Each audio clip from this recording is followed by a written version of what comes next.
For me, if you ask me, this is an insult to our Lord to say that we believe in destiny, because that will make you a Abdul and you believe in the Abdulism. This is why we laugh at Muslims. Muslims, they believe that Adam was forced to commit sin. So why Adam was kicked out of heaven? I mean, this is not even fair. This is not even just. So you force the guy to commit sin and now you want to punish him for he commits sin? Is that fair? Muslims believe that even when they fornicate, because Allah, He forced them to to fornicate. But that means I did not fornicate. The real fornicator is Allah. If I am forced to do an act, even in the military law, like let's say you are a captain in the army, and you force your soldiers to shoot at civilians, the court will check where is the command is coming from. They will judge the one who gave the command, not the one who shot. Because based in the military code, a soldier have to obey. And then he can object. In the wartime, you cannot even reject. You will be even executed immediately if you reject the command of your captain. So are we going to judge the soldier or the captain who said shoot? The captain.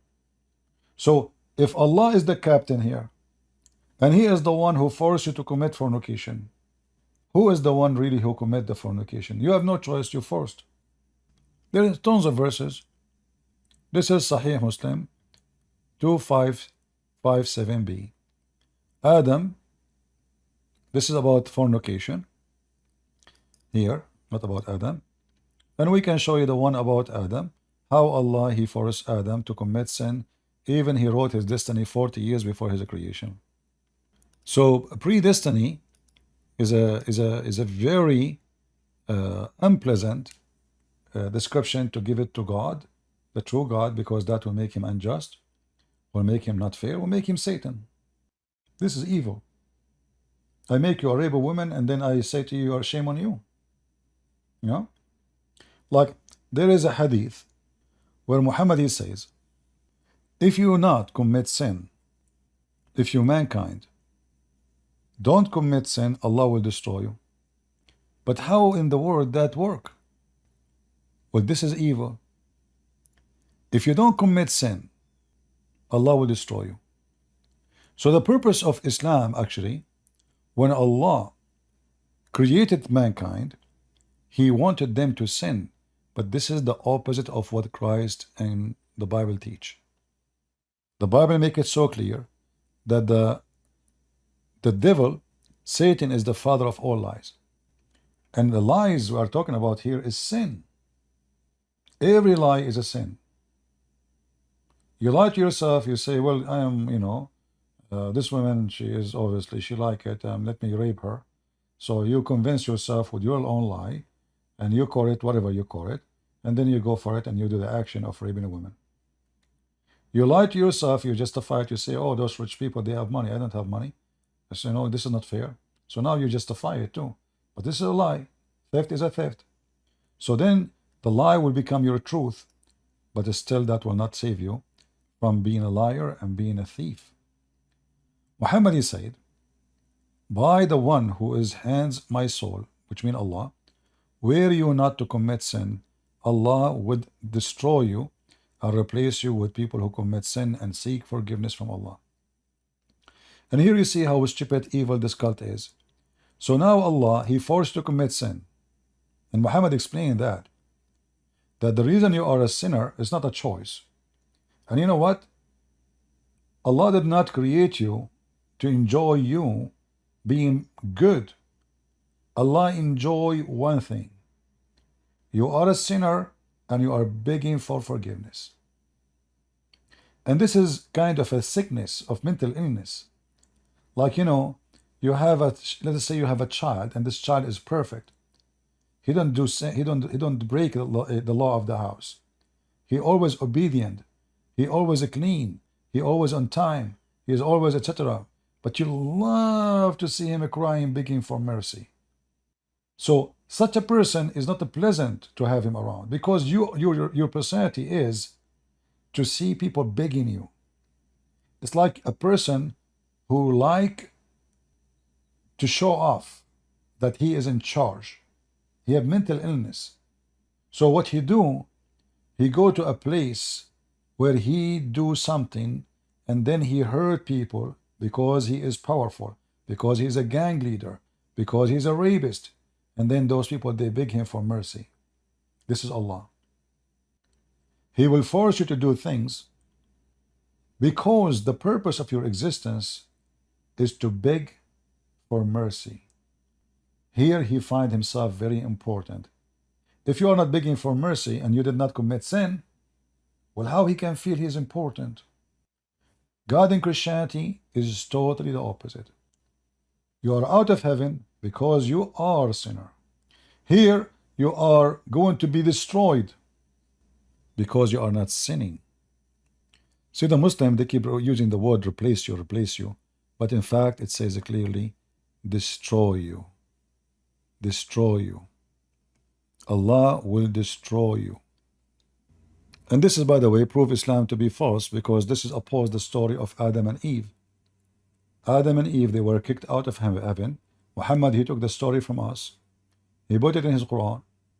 But the story of Adam, he did commit sin. That's why Allah supposedly kicked him out. It turned to be no. Adam did not really commit sin. It was Allah, he forced him to commit sin. I will show you the hadith about Adam, and that will prove this. Actually, this alone is enough to prove Islam to be stupid. All those hadith, you can take the reference in front of your screen. All those are authentic reference. So here the story is that Adam and Moses, they have a debate, and here you see Muhammad, he come with very funny, stupid stories, because based on Islam, all prophets are dead except Jesus.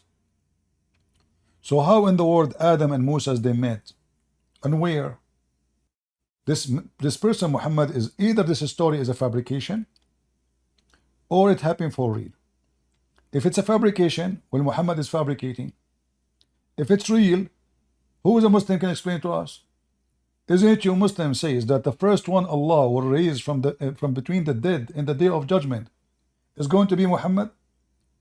Isn't it the Quran says all the messengers before Jesus they pass away? Before Muhammad actually. Which is contradiction for what Jesus about, because Jesus supposed is still alive. So how in the world those two they met? But anyway, let it go. So Moses said to Adam, you are our father who disappointed us and turned us out of paradise. Then Adam said to him, O Moses, Allah favored you. He talked to you directly. He wrote the Torah for you. According to Muslim, by the way, they believe that God, he wrote the whole Torah to Moses on rocks. The whole Torah. Not the Ten Commandments. Do you blame me for an action which Allah had written in my fate 40 years before my creation? So Adam confuted Moses, and Muhammad, as usual, repeated anything he said 3 times. Which there is a question mark about why 3 times. Even when say Assalamu alaikum, he said 3 times. So who is the winner on this argument? Adam. What is the argument? Do you blame me for an action which had Allah written for me? Which means you cannot blame me for the sin I did in the heaven. It's Allah. Do you see it? And that alone destroy everything in Islam. According to Muslims, actually, you pray to Allah, you don't pray, you go Hajj, you do Salah, you convert, you don't convert, it's still destiny. Muhammad, he made it clear in other hadith. And again, this is the reference for those who are will ask for reference. This is Al-Bukhari 6614.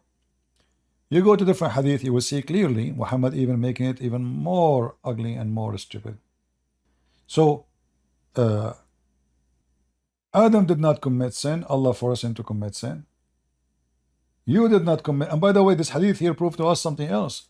Proved to us that Muslim, when they say Moses was a Muslim, it's a fraud. Because as you see, Moses here believe in the original sin. This is what the original sin is about. Because of Adam, we are out of heaven. So how the Muslim, they say to us that Moses is a prophet of Allah, sent by Allah. He's a great prophet. And then Moses don't understand that Islam reject original sin. Do you see it? Do you see how stupid the author of the fabricator of this story, Muhammad? How Moses is a prophet of Allah, and now after he died, so the guy he spent his life believing the wrong belief, and he's a prophet of God teaching his people. So Moses, the Jewish Moses, obviously believe in the same belief of the Christians, original sin, and the proven in front of you. And that make Muhammad get a certificate from a Christian prince that Muhammad is a certified donkey. So predestiny is stupid, is funny, is silly, is a disaster. When Muhammad is said that a person who pray all his life and he do what Allah told him to do all his lives, and then what Allah wrote for him take over and he go to heaven or he go to hell, how that can be from God? Here in this hadith you see, and this is mentioned in Al-Bukhari and Muslim, Muhammad, he made it clear that a person of you, he do pray to Allah all his life. He do jihad, he fast, he curse Christian prince, he wanna kill a Christian prince. But then what Allah wrote for him will take over and he enter hell, or the opposite. So as you see here, this hadith actually alone is enough to prove Islam to be false. Because what the point of this religion, if you convert or not, if you pray or not, if you do jihad or not, if you hate Christian prince or not, at the end of the day is what is going to be written for you before you are created, is going to take over.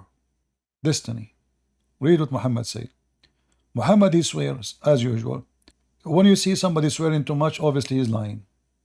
By the one other than whom there is no deity, verily one of you perform the action of people of paradise. Enter, there is but an arm length between him and it, and which has been written, overtake him. So he act like the action of people of hell, and he entered. Can you believe it? Do you see why we laugh at this religion? Do you see how stupid what Muhammad just said? So there's no point of believing or not believing. It's what is destiny anyway, already written. You pray to Allah, you don't pray to Allah, you became a Muslim, you don't become a Muslim. It might be the opposite here. Look, he gave us the other direction. And one of you perform the action of people of hellfire, like maybe this is a Christian prince then. And then until there's an arm distance between him and it, and then what is written, overtake him and act the action of people of paradise, and he entered. Huh? So in either way, hell or heaven, it's a destiny. It doesn't matter what you do. But do you know what that will do to someone who believes in such a garbage? Anyone knows what does that mean? That encourage people to sin more. That encourage people to be criminals more. Because as long it's destiny, and before it's almost I am there is going to take over my destiny, then it doesn't matter what I do. Are you with me? That encourage rape. Because if I rape a woman, or I kill somebody, or I steal, well, first I believe in destiny. Secondly, going to heaven, that will not affect it, because what Allah wrote for me already is going to happen anyway. Islam is satanic cult. They kill you and they go in your funeral. They go shoot you, kill you, rape your women, and then they put tears in their eyes. Their prophet, he killed every single Jew. Their prophet, he says, time will come and you will kill all the Jews. If a Jew he hide behind a tree or a rock, the rock and the tree, they will say, there's a Jew behind me, kill him. And then they claim that they are people of dignity and they are against genocide. But people, because they are weird, they say things that's not true about Islam. Islam is a very good religion.